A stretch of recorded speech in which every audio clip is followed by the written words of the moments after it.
Ang Pasko, unsay sinugdanan ani nga tradisyon atong susihon. Nakasiguro ba ta nga sa atong Christmas season ana bagayon si Kristo atong tukion? Unsay pinakamaayo pagserebrar sa mga Kristiyano sa Pasko? Kini ug uban pa atong pagahisgutan diri lang sa Tuburan sa Paglaum. Ang kinabuhi usahay dili masabot. Usahay buot mo nang mupalayo. Palayo sa kagkubot, palayo sa mga hulga sa matag adlaw, palayo gikan sa mga pagsulay o kalaay.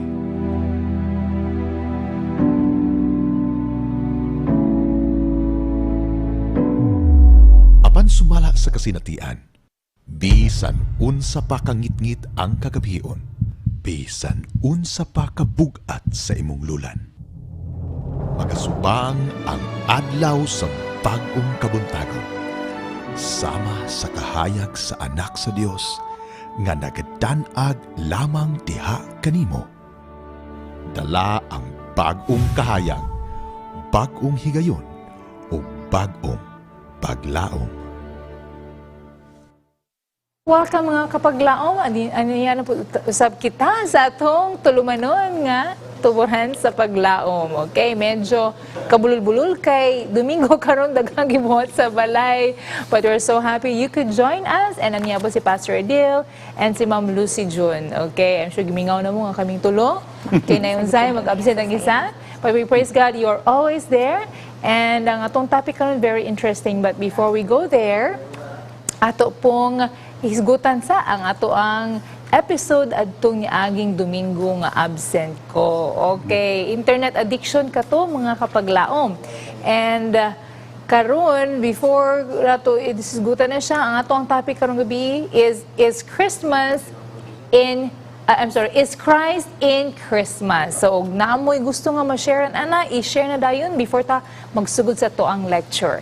Okay, so Pastor Adil, Ma'am Luz, no, atong speaker adtong sa internet addiction, si Ma'am Lucy June, mahitungod sa internet addiction ba to, Ma'am? Yes. Okay, so Nakalimot niya ako dito yung nag-discuss ato last week, no? wala paspas kay banahon Yes, ba? bas kayo. Abi na okay na agian na mga lest we forget, daghan nang nahitabo ba? Okay. Sa totoo gusto nga may dumduman nato, Ma'am, sa internet addiction. Daghan jud kaayo nga kita nga mga ginikanan dako gud kaayo ta og mahimo aron ang atong mga kabataan malikay sa internet addiction nga dako kaayo tag role nga ato silang masubaybayan ang ato ang mga kabataan nga dili sila ma-divert ilahang attention nga makuha ang ilahang attention gikan sa pagsigi og dula sa internet or sa sige og paggamit sa internet.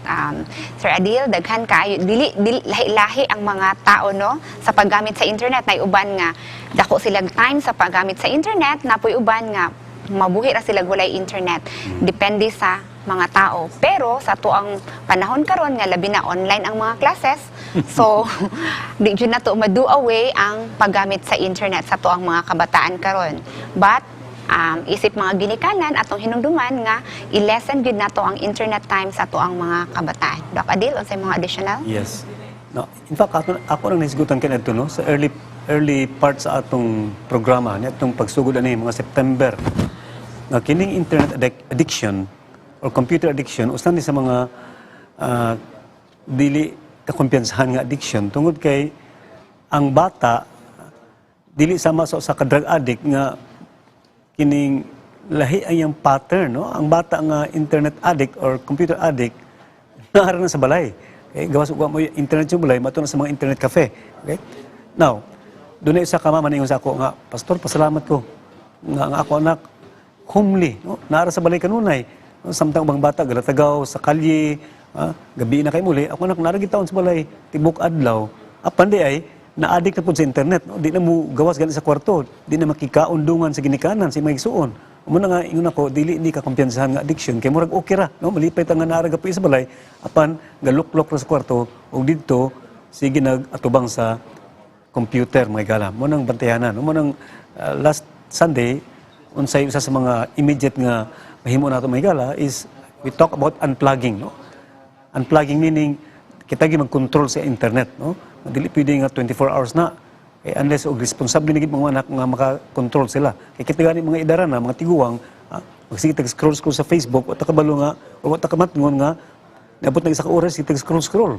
Okay? So samot na mga bata magala nga kulang sa temperance. Okay? Unya ang epekto sa internet addiction magala dili lamang sa pagkala sa panahon o ang pagkadaot sa ilang mga pag-eskwela kundi sa ilang optical nerves, ilang mata magala, no? Sa pagyod ang ilang kinaiya. Wa tayo mo kamatong magala ang ilang kinaiya mausab. Mahimos ng violente or mahimong apathetic, murag walay sensitivity ba? O muna ko nabantin sa mga bata nga lulong sa internet or sa computer. Mahimo silang violente. Kaya makuha nila mga dula sa, mino ko nga, kinimutan o tagsalida ng mga violente, doon na nito ang epekto sa ato. Samot na ang kini magdula tag kini mga violente nga dula sa computer, kaya pwede mo tamo patay gud. So, mura bitog ganahan tamo patay gud, amo na may gala ang problema. Or they become also what? Insensitive. Di na makabati sa pabati sa ibang tao, kaya virtual kanunay ang ilang world. Thank you so much, Doc Adil. O karong kagabhion mga kaigsuonan ang atong pagselebrar sa Christmas. Natunong ba kini sa gusto ni Ginoong Hesus sa iyahang mga sumusunod? Kini nga mga impormasyon ihatod sa toang presenter karong kagabhion. Usa siya ka-registered nurse with a master's degree in public health and she is right now working at South Philippine Union Conference at the Communications Department. Please help me welcome mga kaigsuonan, Miss J. Diero Serenio, atong ihatag sa iyaha ang panahon. Okay, salamat kayo Ma'am Luz, and nindagan lang ko din kay I would be presenting to you a very interesting topic kay muna siya permi galayug-layugan sa mga Christians may tungod sa kailangan ba pwede ba ta mag-celebrate aning kung may baluan na to ang origins aning Christmas muna po siya sa Halloween kanya nga atong i-present atong November nga pagan food siya, okay? But naatay mga pwede nga atong i-adjust dan tungod kay this is supposed to be about Christ. Busa ato pungutan na naabag yun si Kristo sa atong pag-celebrar sa Christmas. So ato sang balikan unsay sinugdanan aniya. Ato ang source ani Encyclopedia Britannica and the History Channel sa UK. And apo yung mga ginagmay nga mga ato ang mga historians mahitungod sa naghatag ani nga mga informasyon kanato. Okay, so ang Christmas, karon giilan na nato ni siya nga Christian festival nga nagselebrar ta sa pagkatao sa ato ang Ginoong Hesus nga mo'y manuluwa sa atoa. But sa origin ani niya dili gina siya mao kay bag-o lang gid siya ang kining term nga Christmas.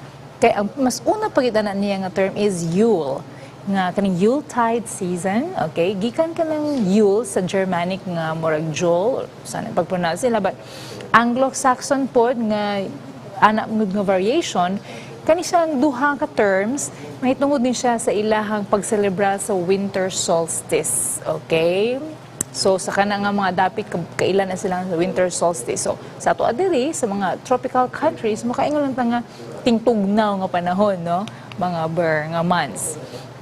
Okay, so sa uban po ng mga lain nga nasod, napod sila lahi ng mga terms ana nga Feliz Navidad, kanang Navidad sa Espanyol, o kani sa Italian nga Natalie, o Noel sa French, kani sila tanan about nativity, katong didto gyud sa pasungan nga didto nga natawo si Ginoong Hesus. Okay, so it's very good. It's a very good term, di ba? Kay it tries to denote ug unsa gining dapat nato i-celebrate, and that is Jesus' birth. Okay, and the German word na sila taas-taas nga term din nga it means hallowed night or holy night. Tungod lagi kinatawo ang ato ang Ginoong Hesus. Okay, so tanaw na to, naunsa ni siya nga nahimo ni siyang Christmas ug unsay mga sinugdanan aning mga tradisyon nga atong makita karon sa kalibutan. Okay? So sa early 20th century, ang sugod gid ani secular ni siya nga family holiday, dili kini iya sa simbahan. Especially we're talking about the Roman Catholic Church. Kimo mo ni siya inahan gud sa ato ang mga relihiyon, no? Sila man mo ang una na establish. So wala ni siya giila sa Roman Catholic Church nga kani nga holiday as Christmas. So in the early 20th century, It is observed by Christians and non-Christians. Wala pa ni siyang mga Christian elements about Jesus and ano. Ang ilaha lang is elaborate exchange of gifts, no? Mahal kaayo nga mga regalo nga ilahang ipanghatag, okay? In this secular Christmas celebration, a mythical figure named Santa Claus plays a pivotal role. So, buti pa sabot, kaniding ang nag-celebrate sa Christmas nga Santa Claus ilang gituuan mo ilang nahimong sentro, ani nga selebrasyon, gi-consider na siya nga secular kana siya, o dili kana siya iya sa mga Christians, kana si Santa Claus. Okay, the early Christian community distinguished between the identification of the date of Jesus' birth and the liturgical celebration of that event. So, ang kining sa mga Kristiyano kaniadto, wala gina nila, lahi gyud na siya ang celebration sa pagkatao ni Ginoong Hesus. Okay? So, later on pa na siya na-celebrate. Okay? During the first 2 centuries sa mga Christians, naagid na dili gina sila ganahan, strong opposition gyud to recognize the birthdays of martyrs and even especially that of Jesus Christ. King ano man. No? Ang kaniya itong mga church fathers, mga elders nato sa simbahan sa Roman Catholic, dili gid sila ganahan na kay pagano daw kuno na ang pag-celebrate sa birthdays. And even gali atong mga santos o mga martyrs, dapat iselebrar ang ilahang adlaw sa ilahang pag-sacrifice alang sa ilang pagtuo when they became martyrs. Modo kuno na siya ang tinuod nga birthdays from the church perspective. Busa, gibawalan gina dili gyud ganahan ang Roman Catholic Church nga mag-celebrate og birthdays, labi na gyud ang birthday ni Ginoong Hesus. Okay? And the precise origin of assigning December 25 as the birth date of Jesus isn't clear. Di ba gid kayo klaro og kinsa man ginugsuod ang December 25. Sa kaning presentation na duha ka tawo, duha ka pangalan diri ang atong hisgutan nga sila mo'y endorse nga December 25 i-celebrate ang birthday kuno ni Jesus. But of course, kung atong tan-awon atong Biblia sa New Testament, wala gina siya naghatag og clue ug unsa gyud date. Wala gyud mga unsa tong bulana or usually ang Bible mo hatag na siya the 7th month of the moons, whatever. But in terms of the birth of Jesus Christ, wala gyud siya. Wala tay clue unsa to siyang bulana. Maybe we can even just guess unsa to siya nga season. Okay? But it's probably, the Bible scholars tell us that it's probably not around the winter time nga bugnaw kayo sa gawas, nga sa pasungan narabas yan na tao. Okay? It could not be plausible na sa pasungan siya na tao, unya tingtugnaw nga panahon. And even the shepherds who were outside with their sheep could not have been at such a time nga tingtugnaw nga naa sila sa gawas, nangatulog sa gabi, di ba? So, matud pa sa Encyclopedia Britannica, this secular Christmas celebration, kato si Santa Claus ang ilahang sentro sa pag-celebrate. So, buti pa sabot, kung kita Kristiyano, dili si Santa Claus itong dapat mahimong sentro sa pag-celebrate ni aning Christmas. And it should be Jesus Christ. Okay, so nganong December 25, naa diri si Sextus Julius Africanus in 221 AD ang nagpropose nga December 25 ang i-assign nga birthday kunuhay ni Jesus Christ. Okay, so siya rin nagbuot-buot, ana, kay siya mo'y ruler that time. Okay? So, another explanation is nganong December 25 ang ilahang gipili tungod kay kanilang gitawag nga Dies Solis Invicti Nati or Day of the Birth of the Unconquered Sun. Sun nga adlaw, no? It's a popular holiday in the Roman Empire that celebrated the winter solstice as a symbol of the resurgence of the sun. So it is for the birth of the sun, pagbalik og sidlak sa adlaw during the winter. Okay? So if you review your history, ang Roman Empire, pagano ni sila, and they worship the god of the sun, the god of the river, of the oceans, and all these things. Okay? So one of that, ang major god nila is the god of the sun, Apollos. Okay? So that during the winter solstice, ilan nag-celebrate the casting away of winter and the heralding of the rebirth of spring and summer. So happy to daw kunuhay mahuman ang winter, padulungay na sila sa spring. So they're celebrating yes, mubalik nagsidlak ang adlaw. Okay, so that's why they celebrate that on December 25. Kaya hapit na siya, mahuman ang winter.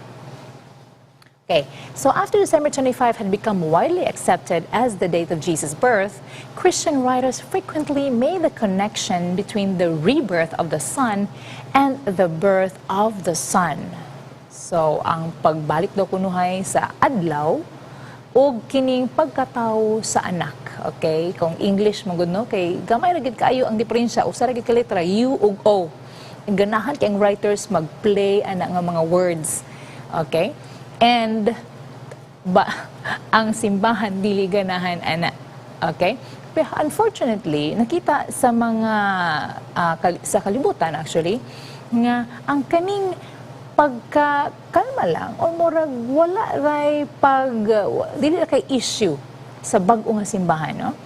Nonchalant willingness on the part of the Christian church to appropriate a pagan festival when the early church was so intent on distinguishing itself categorically from pagan beliefs and practices. So ang mga historians, they noticed nga ang early church gyud, no, ang mga apostoles ni Ginoong Hesus gusto gid nila nga malahi gyud sila og identify sa mga pagano og sila as the followers of Jesus. Pero karon ang simbahan ng Roman Catholic Church murag ila nang gi-accept ang kini nga practice nga iya man sa pagano nga sa early church ila gyud nang giban. Okay? So murag na tingala ang kalibutan ngano ingon ani ang Roman Catholic Church nga gi-accept na siya nga pagano man na siya nga practice, dili na siya Christian origin. Okay, so ako ni siyang gi-highlight din ha. Sulti pa sa Encyclopedia Britannica, a nonchalant willingness on the part of the Christian church to appropriate a pagan festival when the early church was so intent on distinguishing itself categorically from pagan beliefs and practices. So what about our gift giving? Okay, unsa may origin ana? So sa 18th century daw kuno, established na ng practice nga maghinatagay og regalo ang mga family members. Okay? So sa pagtuon sa Bible, ang kani siya untang feast, no, kani siya nga celebration, ang mga Christians ilahang ginahuna nga ang Ginoo mismo naghatag sa atoa kay Ginoong Hesus isip nga iyang regalo kanato aron nga kita maluwas sa ato ang sala. Okay? Apil po tong the coming of the wise men or the magi to Bethlehem suggested that Christmas was somehow related to giving gifts. So actually, when it comes to giving gifts for others, okay, just what God has done for mankind nga iyang gihatag iyang bugtong anak nga si Jesucristo alang sa pagpakamatay niya diri alang sa mga bayad sa ato ang mga sala. Regalo na siya. So muna siya dapat daw kuno ang atuang i-practice pod nga we are thinking of other people, for the welfare of other people, for the benefit of other people. Kaya mo na siya sa story ni Jesus. He is God's gift to mankind, and the wise men who visited him also brought gifts to give him honor, and that's why if we want to practice it, we should practice giving gifts for the benefit of the receiver and not for our own pride. Okay. So the tradition of celebrating Christmas as a secular family holiday is splendidly illustrated by a number of English Christmas carols, such as Here We Come, Was Sailing, or Deck the Halls. I'm sure you're familiar sa kaniyang mga Christmas carols. And kani po ding practice of paghatag og Christmas cards ato ra nang nagsugdan sa England in the 19th century. So if you have notice the first part of this presentation is secular na siya nga family holiday ang kaning paghinatagay. So I think that's a very good way of remembering or letting your family members know that they are remembered, they're not forgotten. That's why we send them Christmas cards or gifts. So I think that's a very maayo kayo ang intensyon anang paghinatagay nato og regalo. In fact, kung natay pasalamatan, di ba gusto nato nga mohatag pud tag regalo tungod kay nalipay kita sa ana nga tawo, no, kung sa gibuhat ka nato. Okay? So, pero ang origin ana even sa Austria and Germany ilagin ng ginahuna nga kini Christian siya nga festival ang Christmas and you are going to give gifts. It is a family holiday tungod kay ilagin niya siyang gi-connect kang Kristo, no? Jesus Christ, the child, as the giver of gifts to the family. Ang Ginoo Jesus mismo ang gawhatag og aning mga gasa, mga panalangin sa atong mga pamilya. Pero sa ubang nga European countries nga dili pa sure Christian or more into the saints pa ilahat, Saint Nicholas appears on his feast day, December 6, bringing modest gifts of candy and other gifts to children. So, if you've noticed, modest gifts na candy lang, mga ginagmay na kayo, no? Pahalipay lang ang ginagmay para sa mga bata. And I would like to draw your attention to this, okay? I'm sorry to say, this is not Santa Claus. This is actually the Pope, okay? But he is wearing what you might identify sa kay Santa Claus, okay? Unsay sultian na, this is from CNN, no? They have a series, The Pope, the most powerful man in history, okay? Somewhere along that line. And dira, Pope Benedict the 16th wears the Camaro, inanaman siya pag-pronounce, a red bonnet worn only by the Pope. So kana siya nga kalu, para ragid na siya sa Santo Papa. He wore this in December 2005. It is a winter hat made of wool or velvet and trimmed with ermine fur. Pope Benedict instigated its resurgence in the active set of papal vestments. So you see, ang kaniding kalo ni Santa Claus, inspired na siya sa Santo Papa. Okay, what else? I will show you another attire later, no? And kani si Santa Claus sa North America, before na siya na Christmas na celebration, Saint Nicholas rigid na siya. Pero tungod kay naay mga poems and stories nga gitawag og a visit from Saint Nicholas or 'twas the night before Christmas, dito na popularize, dito ni sikat nga kaning si Santa Claus as the source of Christmas gifts for the family. Okay, it was just a poem. Okay, nga nakapasikat ani niya nga siya taghatag og mga regalo sa mga tao. But actually, tinuod na siya nga tao daw kana si Saint Nicholas. He was a saint because of his benevolence, acts of benevolence. So, yung sa Encyclopedia Britannica nga ang pangalan ni Santa Claus o iyang attire is actually a version of the traditional dress of the bishop or even of the Pope. No?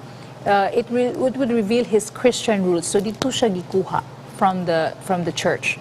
And his role of querying children about their past behavior replicates that of Saint Nicholas. He is seen as a secular figure. Okay? Gimix ang secular o Christian nga source, no?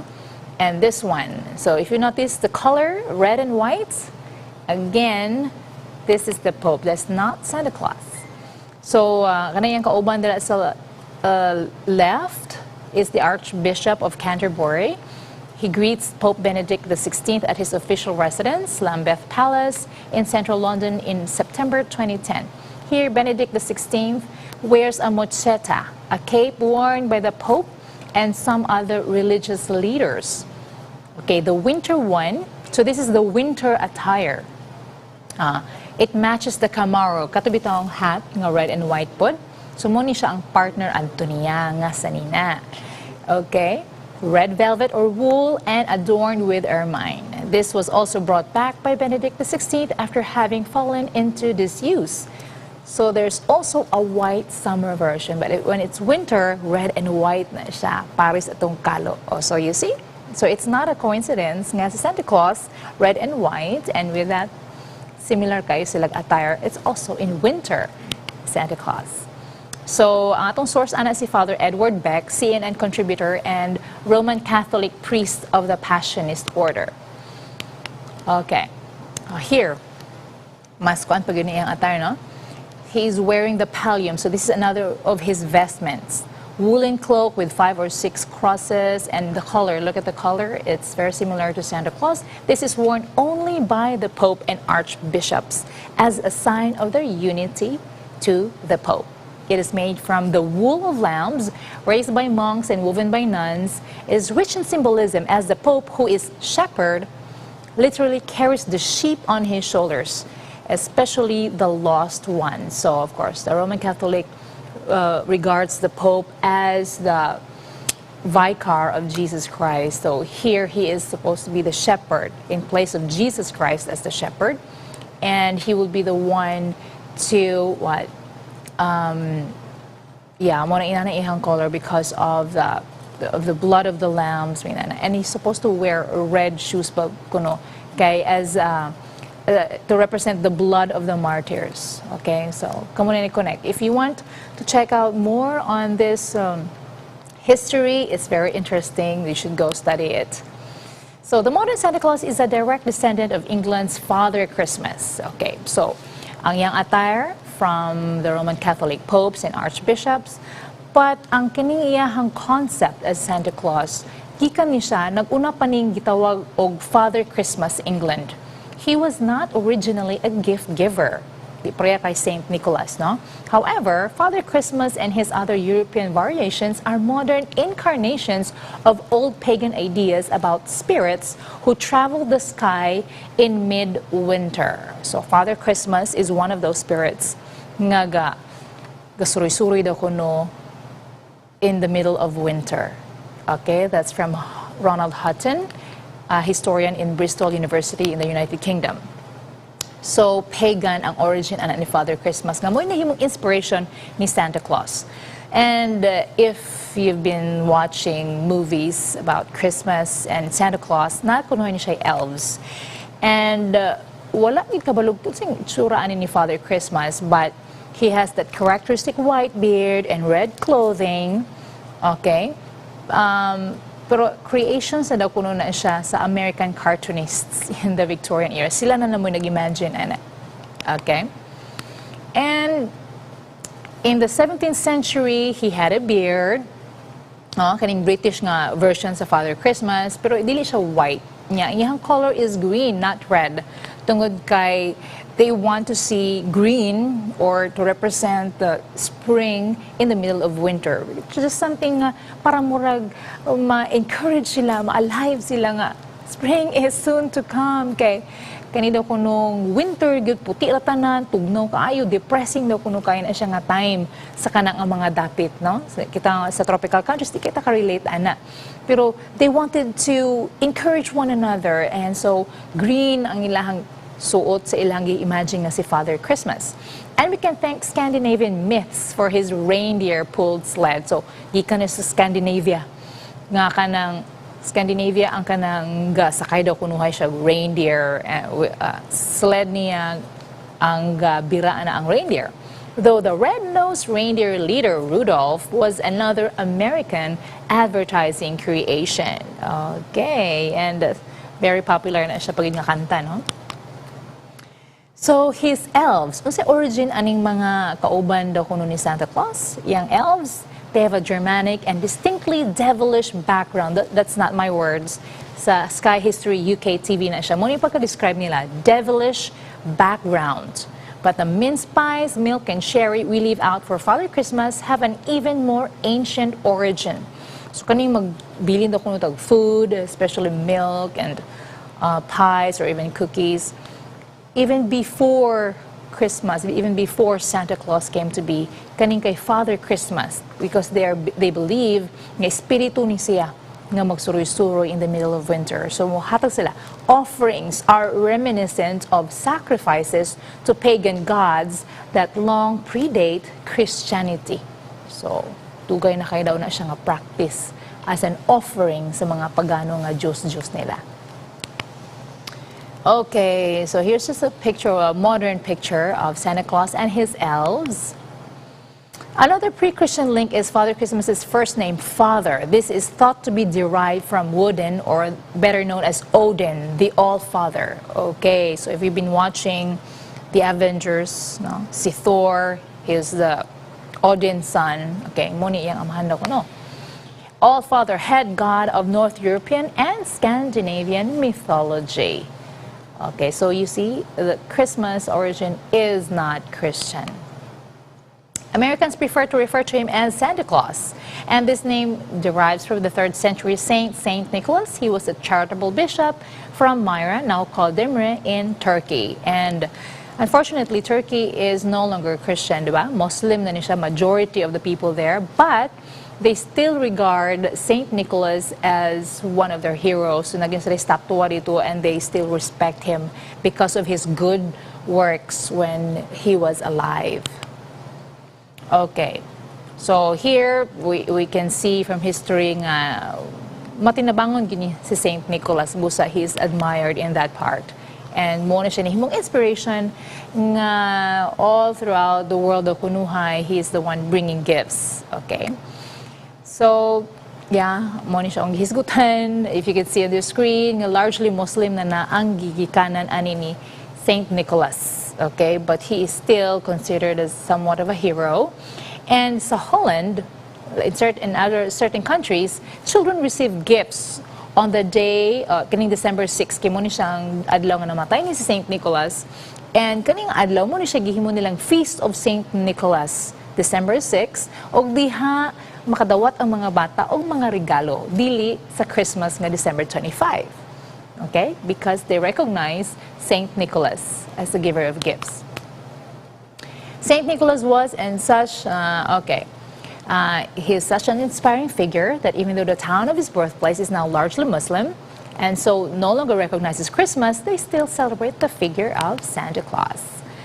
Okay, so muna siya mga December 6 ga pista ang kaning Holland mahitungod kay Saint Nicholas. So, kung tanaw na to ang Bible, wala gina siya naghatag og date for Jesus' birth. So this is another name, Pope Julius I, katong ganina si Sextus Africanus.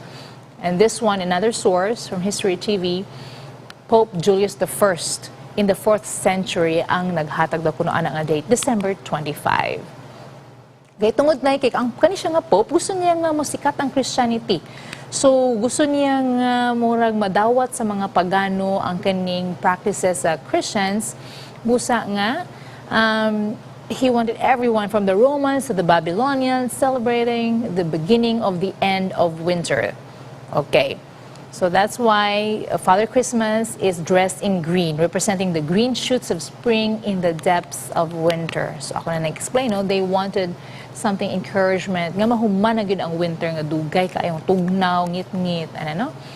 So Americans believe that Father Christmas is based in the North Pole, which ingon pa sa History TV, considering it consists of constantly shifting frozen ice, is just a bit unlikely. Wala dili gyud mahitabo nga tinuod na siya daw kuno nga sa North Pole na based si Father Christmas or Santa Claus. And the British and European traditions are more prosaic and believe his workshop is in Finland, in an area called Lapland. Some even think his grotto is somewhere in the Korvatunturi mountain range. So daghan na kayo mga basin-basin lang, no? Wala gid kayo siya basihan. And of course, you can tell that this is just a figment of your imagination. Okay. So what about our Christmas tree? Asa man ning nagsugod? So ingon pa sa taga-University of Bristol, it clearly derives from the pagan practice of bringing greenery indoors to decorate in midwinter. Again, because they want to lift their spirits, encouraging one another in the middle of winter. Okay, that's why they bring green trees inside their house. Okay? But what about the Adventist Christians, Seventh-day Adventists, our Seventh-day Adventist friends? Si Ellen White nagsulti nga ang Bible wala pud nagsulti nga December 25 ning adlaw nga natawhan ni Ginoong Jesus. Ingon pa ni Ellen White, had the Lord deemed this knowledge essential to our salvation, he would have spoken through his prophets and apostles that we might know all about this matter. So, wala gyud daw kuno ni siya ingon nga inanak siya kaimportante alang sa atong kaluwasan. Muna nga wala na siya gisgutan sa Biblia ang date sa pagkatawo ni Ginoong Jesus.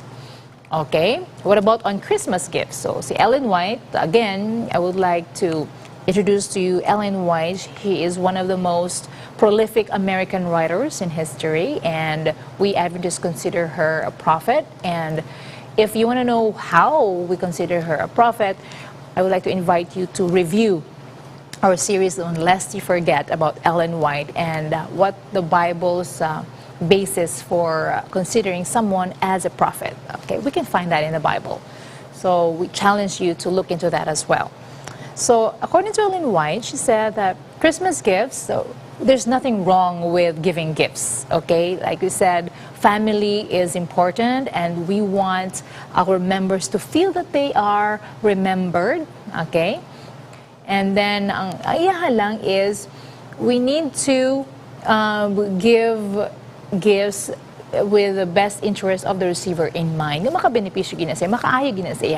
And she even gave one suggestion here nga, made ato do kunin niya siyang himuon nga kanipang hataw regalo pag-donate sa atong buluhaton nga pag-share sa maing balita nga anang Ginoong Hesus nagpakamatay alang kanato ug luwason kita sa ato ang mga sala.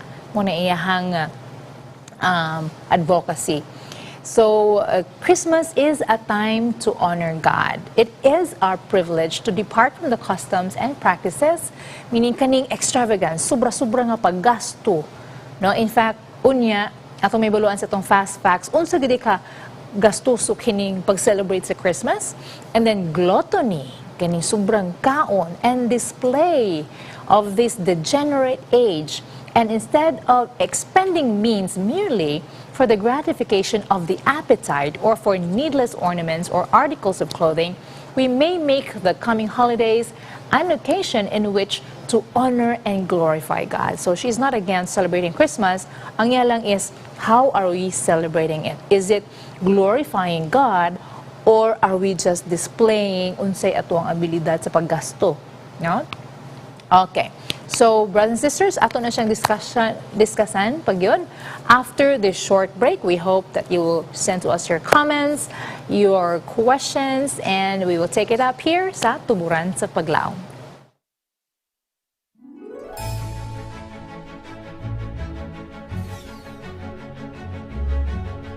Some loves come and go, but this one is for real.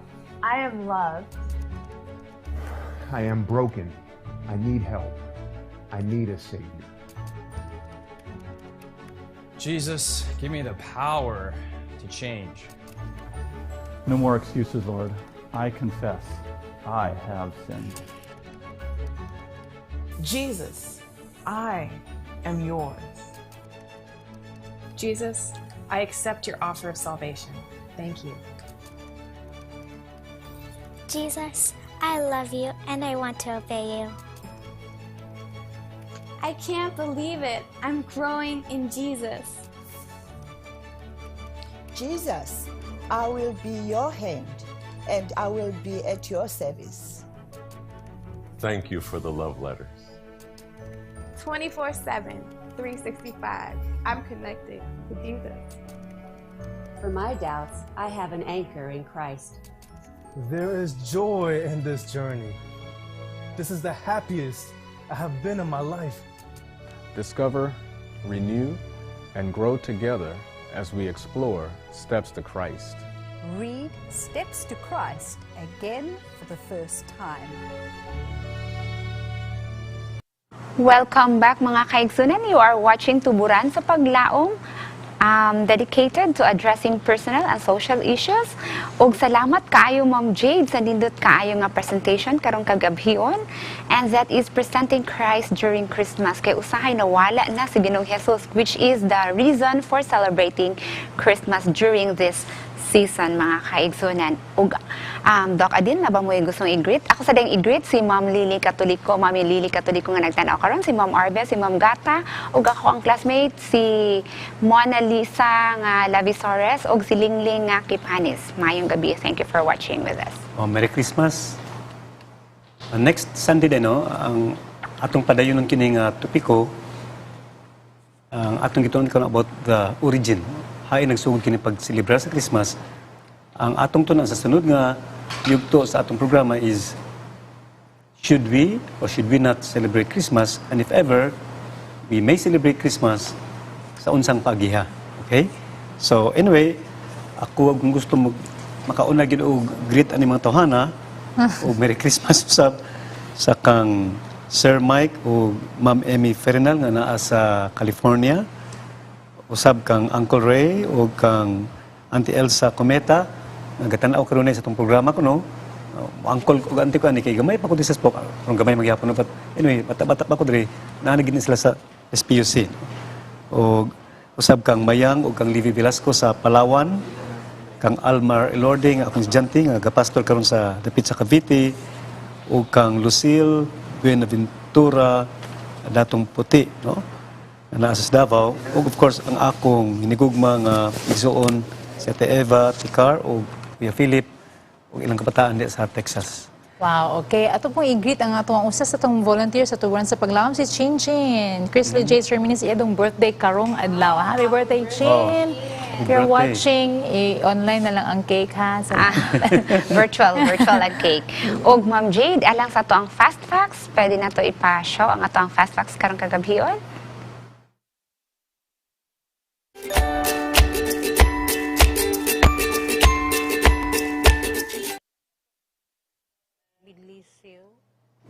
Yes, alang sa to ang fast facts mga kaigsunan, ato ang tan-awon that in some countries, 1/5 of people go into debt to pay for Christmas gifts and festivities. Mga kaigsunan, 1 out of 5 in our people around the world is celebrating Christmas nga magkautang-utang sila, go into debt to pay for Christmas gifts. Mangutang sila para makapalit lang og regalo because they want to celebrate it lavishly. Ang pag-celebrate sa Christmas, mga kaigsunan. And 1 in 7 Europeans get gifts they don't want. Ang makasusubo lang kay 1 out of 7 they don't want the gifts they receive during Christmas. Bisan og ingon ana nakalavish ang pag-celebrate sa Christmas, pero naagi hapoy maka-receive og mga gifts nga dili nila kaayo ganahan. And next is 2/5 of Europeans feel forced to spend at Christmas. So 2 out of 5 nga they are forced to spend at Christmas, kana ganing masubrahan nila og spend during Christmas. And in fact, for some people, Christmas is a financial strain. ING Bank Group report that across Europe, sa mga Europeans, mga kaigsunan, 1 in 10 borrows or runs up credit card debt. So, 1 out of 10, mahutdan sila.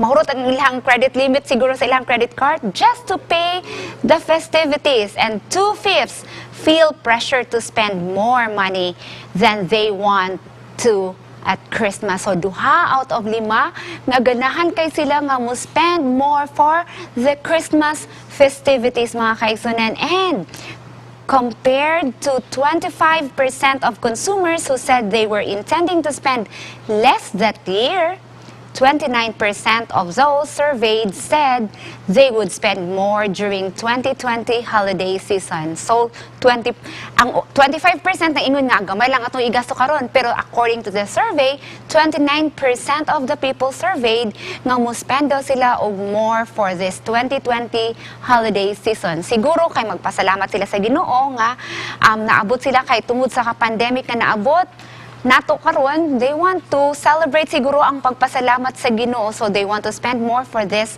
holiday season. And Ma'am Jade, napaka-ikadugang? Yes, ang kining ato ang pag-celebrate sa Christmas, no, makita ang ginato, ma'am, no, nga tanan mall, so September pa lang, dagan mga lights, so ang music, so I think it's the number 1 yun siya nga holiday celebration ever, no? So for the entire year, this is the biggest celebration of the year. Okay. Mula gina, madata sa Kabibo ba? Long before Christmas, ang music sa mga mall, sa mga sakyanan, Christmas na gyud. Pero paglabay sa kinigitawag na nga Pasko gyud 25, murag wala ra. Murag mingo ra.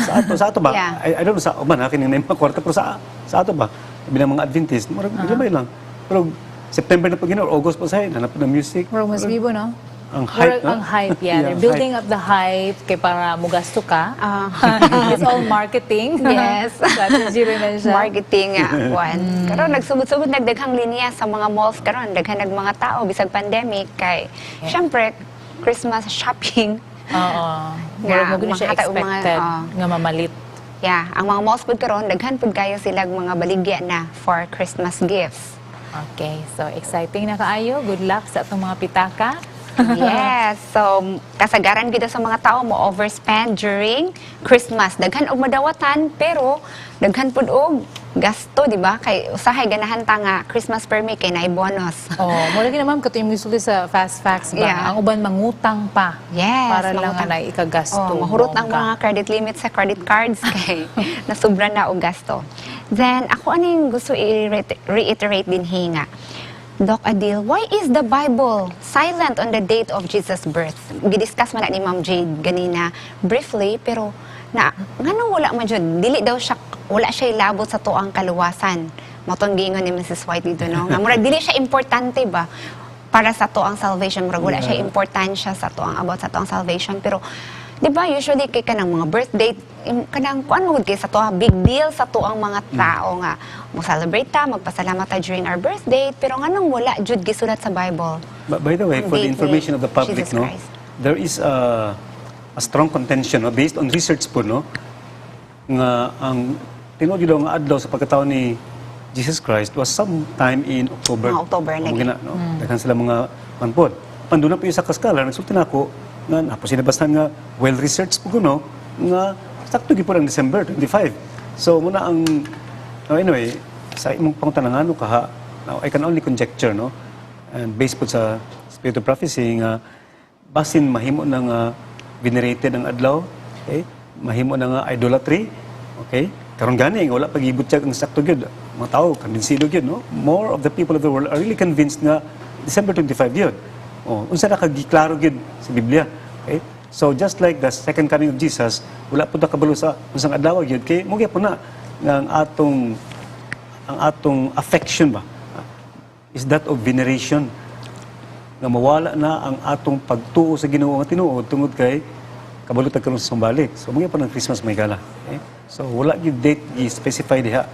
Although makabalo ta kung kanus no, nga tuig according to our scholars again sometime in 4 BC. Okay? Although ba doon mo refute po na, but it's still a popular or popularly accepted nga muna sakto nga tuig 4 BC. Yeah. Pag-abot ni Kristo. Ang tuig, sakto.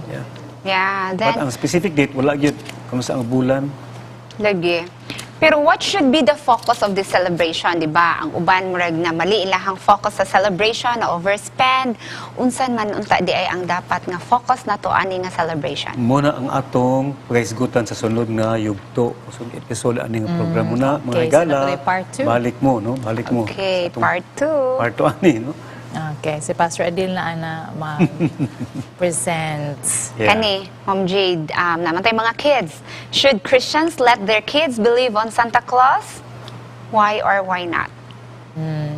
So, base pa sa atong na-research nato, nga kani si Santa Claus, more pagan Si Saint gid Nicholas ang origins. Although saninaan lang siya, og sa murag para sa Christian nga Roman Catholic nga Pope or but ang iyang concept is actually pagan.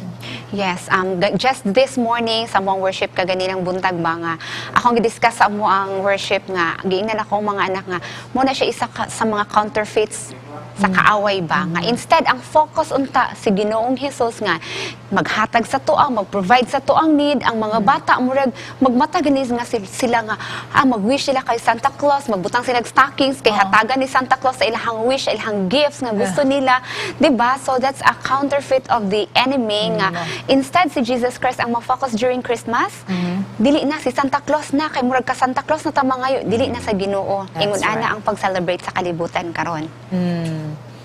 Okay. And Ma'am Jade, ani ang usa ka special feature gikan sa Adventist Mission alang sa ato ang bidlisyo sa Paglaum.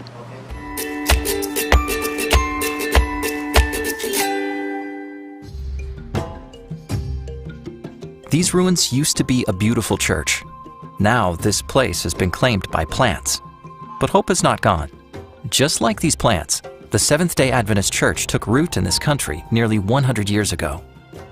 In 1926, the first Adventist missionaries to Liberia, R. Helbig and E. Flammer, arrived.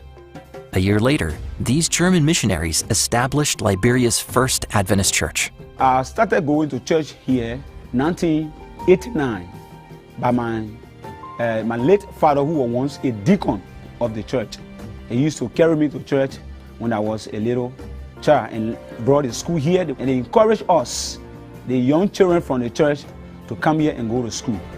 There I was in the school, and then he talked to me to join the baptismal class in the church. So at that time I used to come to church by my dad, but I was not too regular. But from his effort, I was able to be convinced and become a member of the church. After Elder May was baptized, the First Liberian Civil War erupted. Political and military conflict forced many church members to flee. During the war, both the church and the school were burnt down by rebels. We could hear gun sound. Yeah, we could hear gun sound. So those who left behind gave us the information that your church is broken down, is being burnt. A place which was once a blessing and a source of joy was now reduced to ruins. But after the conflict subsided, a faithful group worshipped in the only area that survived the destruction. To this day, they joyfully worship together and are confident that if the place is rebuilt, the congregation can be restored to what it once was. Sadly, this small group's funds are limited. It would take a miracle for them to reconstruct even a portion of the building. If I had money, I would do it on my own. With the congregation that we have here, we are not able to even face one structure here. So my anticipation is for the World Church to come to our aid so that this place can be rebuilt. Your 13th Sabbath offering will help rebuild the birthplace of the Seventh-day Adventist Church in Liberia, where a place of worship and a school can be established again. Please pray for God's people in Liberia so that this dream can become a reality. Thank you for your support of the 13th Sabbath offering this quarter.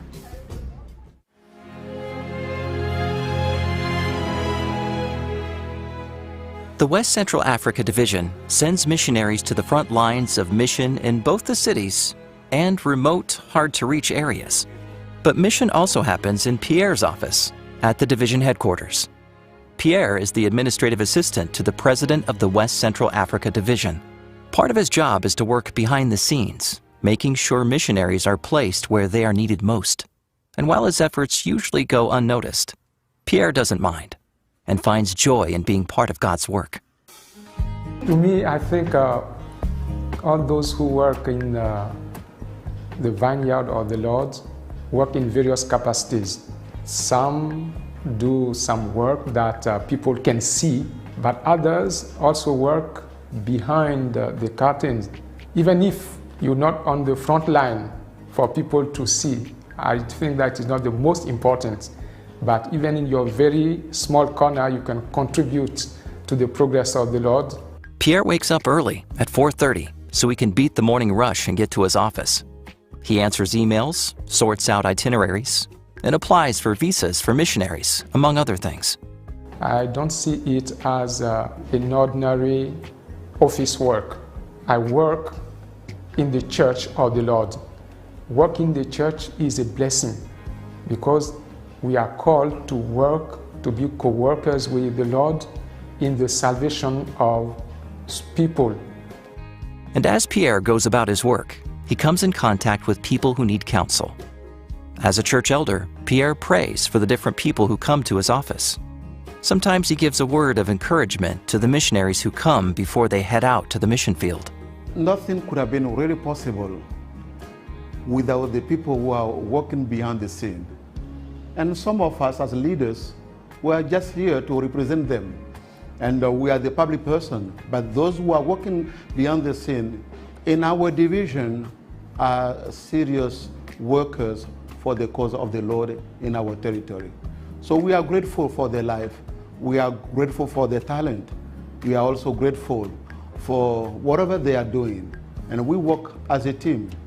Please pray for Pierre and the team in the West Central Africa Division. Pray that the Adventist Church continues to grow there and that many are reached for the kingdom. Thank you for supporting mission.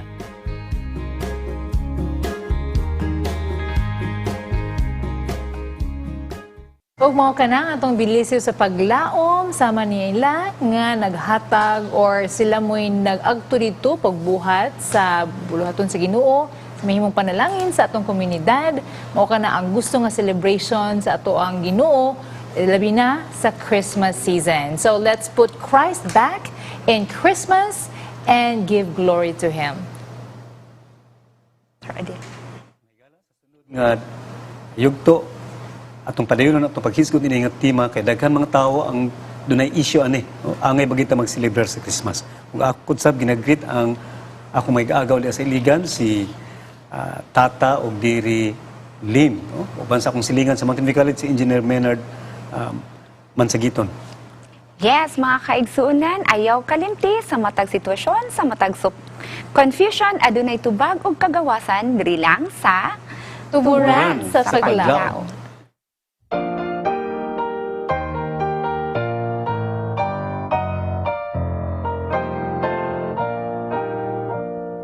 Nakasala ako midamo kapasayloan gilauman sa Ginoo akong nabatnan pulong niya masaligan nasulat akong alam dito himaya kaniya mga manulunda na nagawin sa akong pagbalik nasulat akong alam dito himaya sa grasya tanang gipasay loob sa langit kayo't patulong ako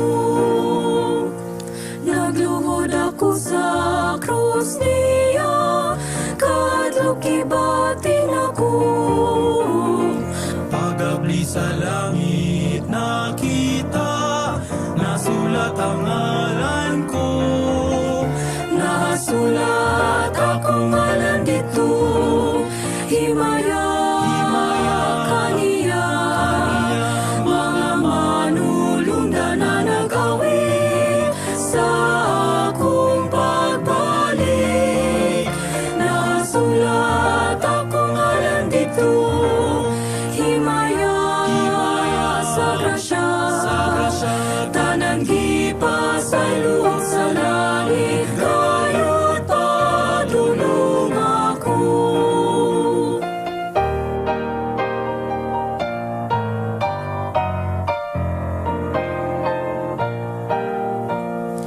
nasulat dito sa libro grasya miluwas kalako kipasay loob gihinuan tungod sa dugo niya kaniya nasulat